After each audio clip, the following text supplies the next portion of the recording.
todavía no se produce, porque a pesar del cacerolazo de celebración de las primeras horas de la mañana, lo que nos ha mostrado Carolina Bigot hace instantes nomás en Caracas es que hay mucha cautela, de hecho mucho miedo, y hay prácticamente una paralización de la ciudad en ese momento. ¿Cuál es la chispita que falta para que dentro de Venezuela haya una movilización probablemente un poco más contundente? Estamos teniendo un pequeño problema con el audio de Carmen. Vamos a retomarlo en instantes nada más, querida Paco, Carmen. aquí Listo. estoy. Sí. Y eso depende de muchos factores, como te estaba diciendo, querido Paco. Y el principal factor va a ser la conferencia de prensa que dé Donald Trump en tan solo algunos minutos. Hay que estar muy, muy atentos porque a partir de ello ya se va a generar, digamos, un panorama más claro de las próximas horas.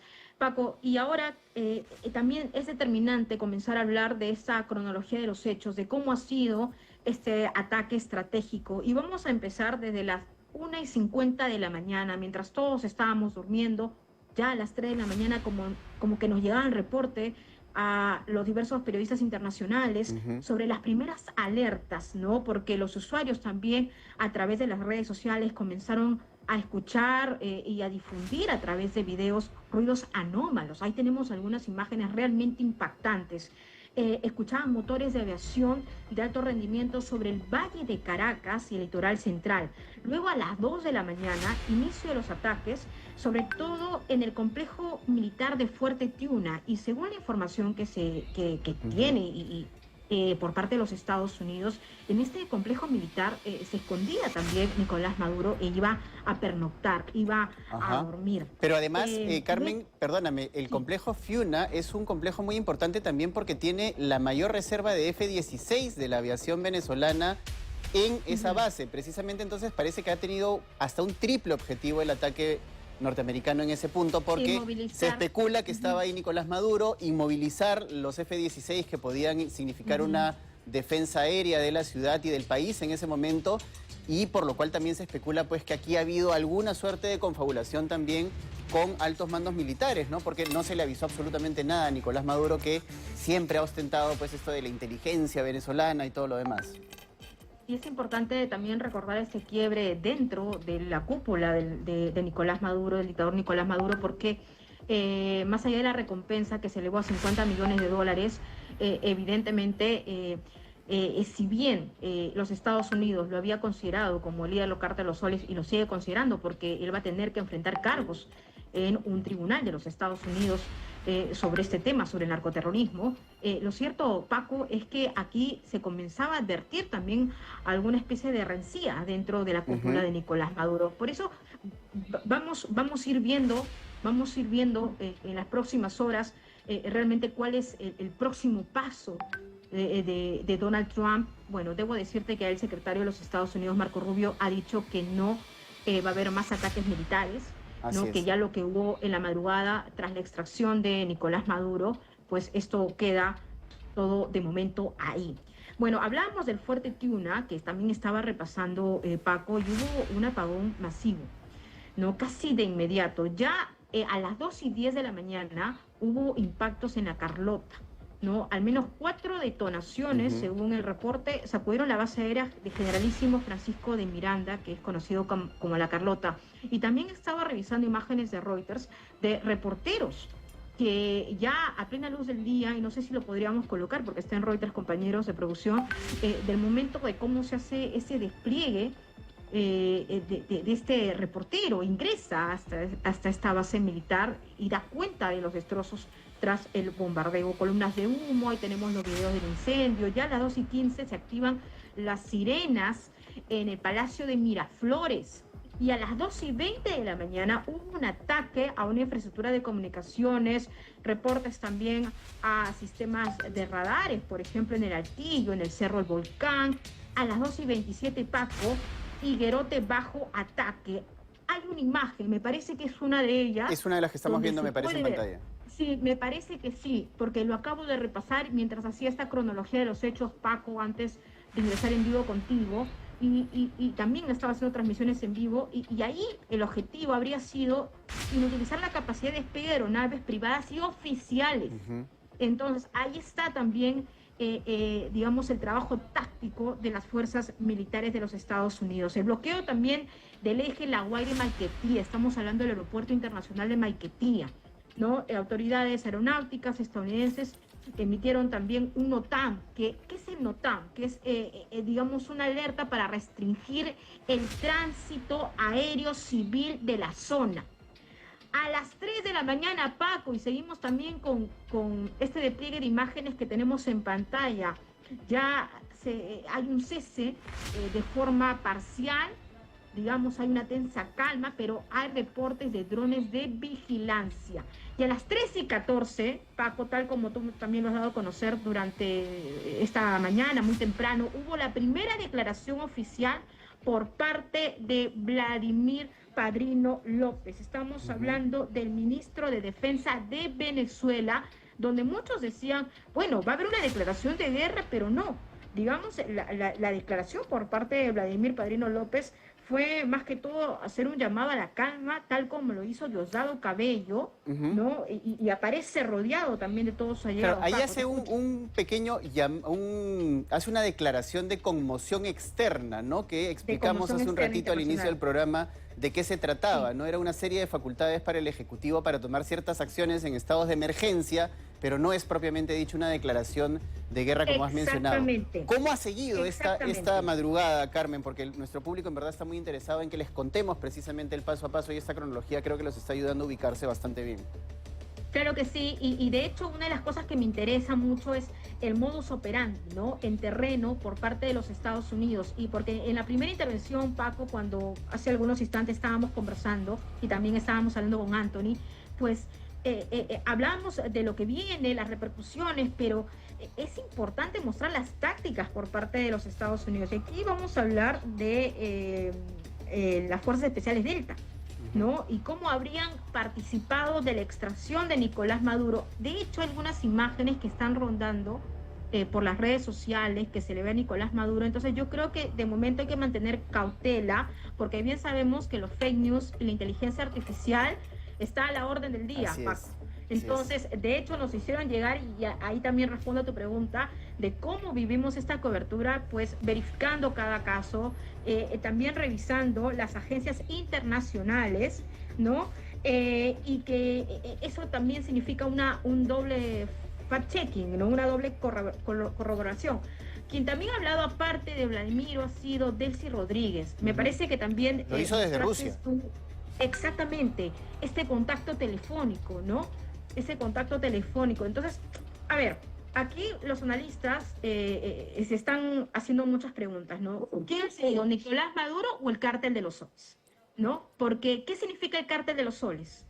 ¿Simplemente es Nicolás Maduro? No, es una organización criminal, como lo dijo en algún momento Marco Rubio, ¿no? Exactamente, pero aquí solamente se ha capturado a Nicolás Maduro. Así es, precisamente eso es lo que llamaba la atención. ¿Por qué podría, o sea, cómo podemos hablar de la caída del régimen de Nicolás Maduro si Nicolás Maduro no era el régimen? Tienes a Vladimir Padrino López detrás, a Diosdado Cabello y a los hermanos Rodríguez, que son parte de la cúpula. Y de hecho, la declaración de parte de la Secretaría de Estado norteamericana hacia el Cártel de los Soles como una organización criminal implica a todas estas personas que hemos mencionado, no solo a Nicolás Maduro. Sí, así es, y también el fiscal William Tarek, ¿no? Que en varias oportunidades lo hemos mostrado también en pantalla, ¿no? Hablando sobre lo que significa este régimen de Maduro, ¿no? Lanzando arengas contra los Estados Unidos. Paco, sustancial, hay que estar muy atentos ahora a la señal de Reuters de lo que puede hacer esta conferencia de prensa de Donald Trump, porque aquí se va a tener, digamos, el panorama muchísimo más claro, ¿no? Así es. ¿Qué viene ya para tenemos, Venezuela? Y ahí tenemos. Carmencita, precisamente, ahí tenemos ya el podio desde el cual se va a dirigir Donald Trump en algunos instantes más en esta conferencia de prensa. Este es un espacio que se ha adaptado en su residencia privada de Mar-a-Lago, en la Florida. Él no se encuentra en este momento en Washington. Él normalmente sale los fines de semana hacia la Florida para pasar el fin de semana ahí. Y el presidente Trump, ahí estamos viendo precisamente que van alistando ya todo y en algunos minutos nada más se va a producir esta conferencia de prensa anunciada, además muy temprano por el mismo presidente norteamericano que, dicho sea de paso, Carmen, ha tenido una entrevista telefónica con Fox News en donde también ha revelado algunos elementos importantes de esta situación. No los detalles, que yo me imagino los vamos a conocer ahora en la conferencia de prensa, sino ha dado algunas declaraciones que han llamado la atención. Yo tomé nota, por ejemplo, de algunas de las cosas que había dicho Donald Trump en esas declaraciones y dijo: vamos a tener una participación completamente activa y permanente, cuando le han preguntado precisamente sobre este proceso de consolidación democrática en Venezuela, ¿no? Parece que Estados Unidos, por lo menos de boca de Donald Trump, tendría una participación como lo ha tenido también en otros países donde ha intervenido anteriormente, ¿no? Sí, totalmente, Paco, totalmente. Y hay que recordar también digamos, los últimos contactos que ha tenido Donald Trump, ¿no? Ha hablado con Volodymyr Zelensky hace algunos días y se le preguntó también en esa conferencia de prensa donde estuvo Benjamín Netanyahu, el primer ministro israelí, qué iba a pasar con Venezuela. Y ahora, si hablamos de Venezuela y así empezamos el 2026, ¿qué va a pasar con Ucrania?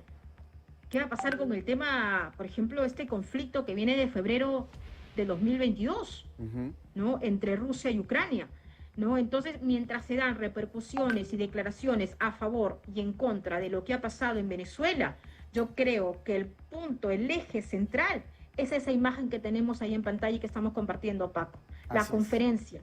Y de ahí se va a desprender, digamos, ya los puntos claves de lo que podría pasar. Escuchábamos también a María Corina Machado con este llamado también al pueblo venezolano de que ya ha llegado el momento, ya llegó el día, ese día que tenían tanta fe, ¿no? Y que la diáspora venezolana, aquí también en Lima, lo están celebrando. He visto imágenes de Santiago de Chile, he visto también imágenes de otros puntos de América Latina, porque hay que recordar, Paco, que este tema de Venezuela no es un tema de Venezuela como tal, es un tema de toda la región con todo el impacto. Así es, desde el momento, Carmen, en el que hay 3 millones de venezolanos esparcidos por todo el territorio latinoamericano, si no son más, ya se vuelve un problema regional. Y precisamente lo comentábamos en el enlace anterior, ¿no? Esta semana que empieza va a haber una visita importante del presidente electo de Chile, José Antonio Kast, que además ha tenido este tema como eje principal de su campaña electoral, y sería un momento propicio para empezar a hablar de los esfuerzos que pueden realizar los países de la región para tratar de ayudar a la reconstrucción de Venezuela luego de estos 26 años de dictadura chavista.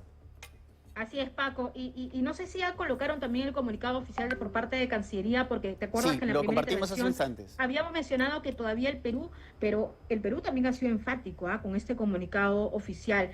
Estaba revisando algunos también de la región, Claudia Sheinbaum, ¿no? Su postura. Eso te iba a pedir, Carmen, que revisemos algunas declaraciones de algunos líderes regionales. Por ejemplo, ya que has mencionado a Claudia Sheinbaum, tenemos precisamente el tuit de Claudia Sheinbaum. Ella ha sido muy sucinta y ella ha citado el artículo 2, párrafo 4 de la Carta de las Naciones Unidas, ¿no? Que establece que ninguno de los países miembros debería utilizar la fuerza ni como amenaza para poder conseguir precisamente los objetivos de lograr la paz en algún lugar, ¿no? Esta es la posición de México, es lo que ha dicho Claudia Sheinbaum, Carmen.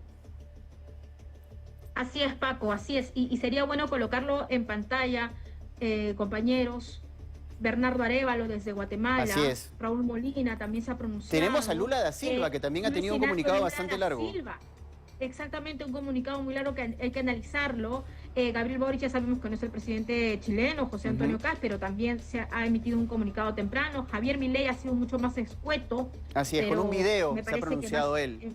Enfático, ¿no? Exactamente. Ahí tenemos precisamente en pantalla, Carmen, el tuit de Claudia Sheinbaum, ¿no? Ahí está precisamente el artículo 2, párrafo 4 de la Carta de las Naciones Unidas, dice textualmente, es lo que dice la presidenta mexicana: los miembros de la organización en sus relaciones internacionales se abstendrán de recurrir a la amenaza o al uso de la fuerza contra la integridad territorial o la independencia política de cualquier Estado o en cualquier otra forma incompatible con los propósitos de las Naciones Unidas, ¿no? La posición del gobierno mexicano es lo que ha dicho Claudia Sheinbaum. Y Carmen, hay que recordar que Claudia Sheinbaum hace apenas una semana atrás, cuando se produjo precisamente este anuncio de Donald Trump de un ataque a objetivos, ¿no? En un puerto en Venezuela, dijo que México se ofrecía como mediador, posición que ya había tenido Donald Trump antes. Incluso Sheinbaum va un poquito más allá porque involucra también a Petro y hace una invocación a las Naciones Unidas, un poco lo que ha hecho en su tuit ahora.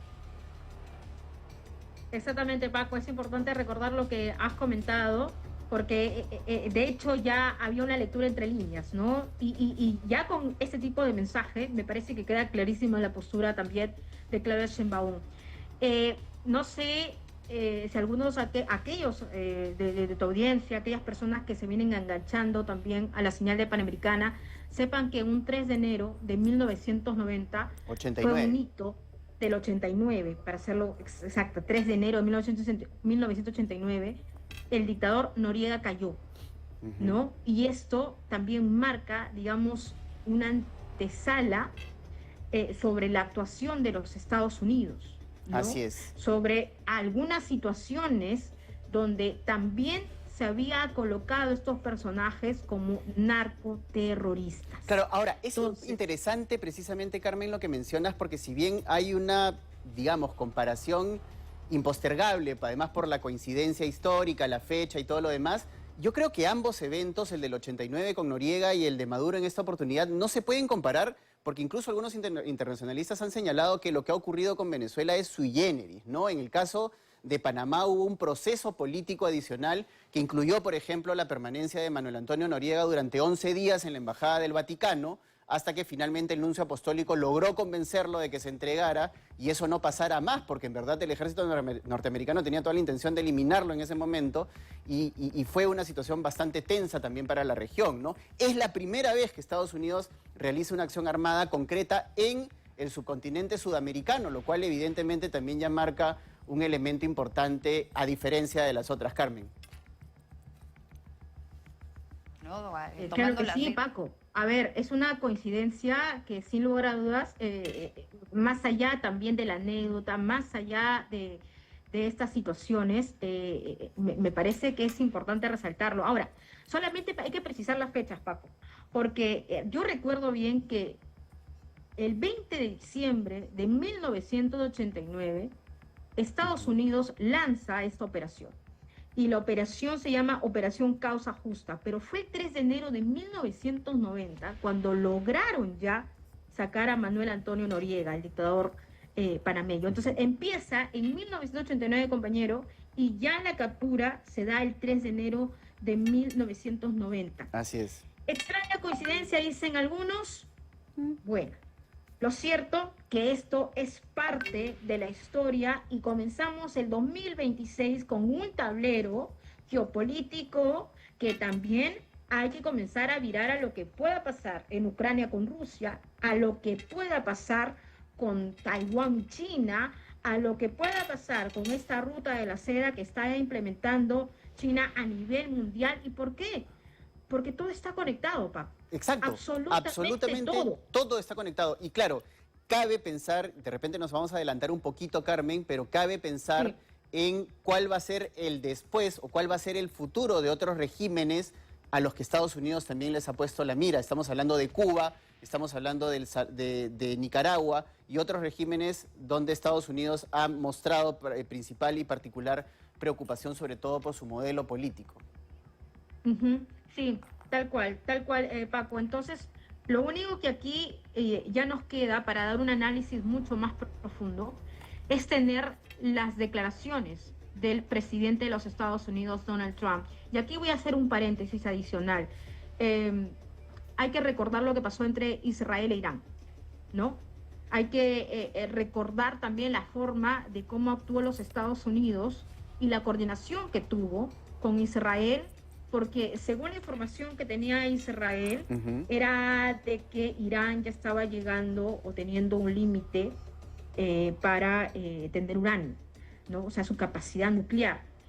Y ese discurso, digamos, se ha dado a través de los años, pero ya Israel, Ujú. ya respaldado con los Estados Unidos, aseguró que era momento de actuar, si no, ya la situación iba a ser irreversible. Estados Unidos actuó y también fue de manera sorpresiva. Por eso es que cuando hablábamos de este despliegue de los Estados Unidos con los buques y digamos todos los navíos, todos los portaaviones en el mar del Caribe, y eran mes tras mes, incluso con videos propagandísticos, Ujú. con una presión psicológica, nosotros decíamos, pero claro, si la actuación de los Estados Unidos sobre Irán ha sido puntual, tajante y quedó ahí, ¿no? Pero lo que pasó con Venezuela ha sido un trabajo de varios meses y que 28 luego semanas, despertaba Carmen. incluso y despertaba sospechas, Paco, y nos conversábamos con algunos colegas, decíamos, ¿realmente van a atacar? O sea, ¿realmente cuál va a ser el próximo paso? ¿Es posible o no una extracción de Nicolás Maduro del Palacio de Miraflores o de cualquier complejo militar? ¿Realmente se logrará? Pues sí, y los Estados Unidos lo ha confirmado, pero lo que necesitamos son detalles también de cómo se ha elaborado este plan táctico y si ha habido una participación dentro de la cúpula del régimen de Nicolás Maduro. Vamos a ver Así qué pase es. con Diosdado Cabello, porque Diosdado Cabello también está pedido por el gobierno de los Estados Unidos. Entonces, él también forma parte del cártel de los soles. Así es, ¿Será es capturado? muy importante porque creo que no se ha terminado este proceso. Todavía están ahí Vladimir Padrino López, Diosdado Cabello y Delcy Rodríguez, que además aseguran que no es que se haya ido a Rusia, dicen que sí está en territorio venezolano, pero las primeras versiones que han circulado dicen que está en Rusia. Carmen, por favor, te pido que te quedes y me acompañes a revisar unas imágenes que precisamente en este momento está mostrando Telesur, el canal oficial de Venezuela. Estas son imágenes desde Cuba, ¿no? En una concentración masiva, multitudinaria, en la isla de Cuba, en apoyo y desagravio al gobierno del dictador Nicolás Maduro. Y además, ojo con esto que dice ahí. Telesur, el canal oficial venezolano, repito, Telesur confirma que la vicepresidenta Delcy Rodríguez se encuentra en Venezuela. Vamos a pedirle a los amigos de Telesur, igual que ella ha pedido al gobierno de Trump, una muestra de vida, porque todo el mundo nos ha dicho y muchas fuentes nos han confirmado que se encuentra en Rusia, ¿no? Entonces hay que ver si es que Delcy Rodríguez realmente, como dice Telesur, está en Venezuela. Que salga, que diga algo, que se manifieste, es la vicepresidenta. Así que vamos a ver qué nos dice. ¿Qué opinas, por ejemplo, Carmen, de estas imágenes, ¿no? De esto que acabamos de ver? Habíamos comentado precisamente hace instantes que Cuba había tenido un papel importante en medio de esta narrativa y esta tensión de 28 semanas en el Caribe. Por helicóptero. Sí, claro que sí. Hay que recordar también que los países satélites o países aliados, ¿no? Socios, no solamente con el discurso narrativo ideológico, sino también con otros componentes, ¿no? Y cuando hablo de otros componentes hay que hablar de lo que significa Venezuela para el mundo, lo que ha sido Venezuela para el mundo. Y es un complejo petrolífero muy importante. Entonces, ahorita el análisis, y muchos están comenzando a poner sobre la mesa es contra las drogas, contra el fentanilo, contra lo que dijo realmente Donald Trump, o es por el petróleo.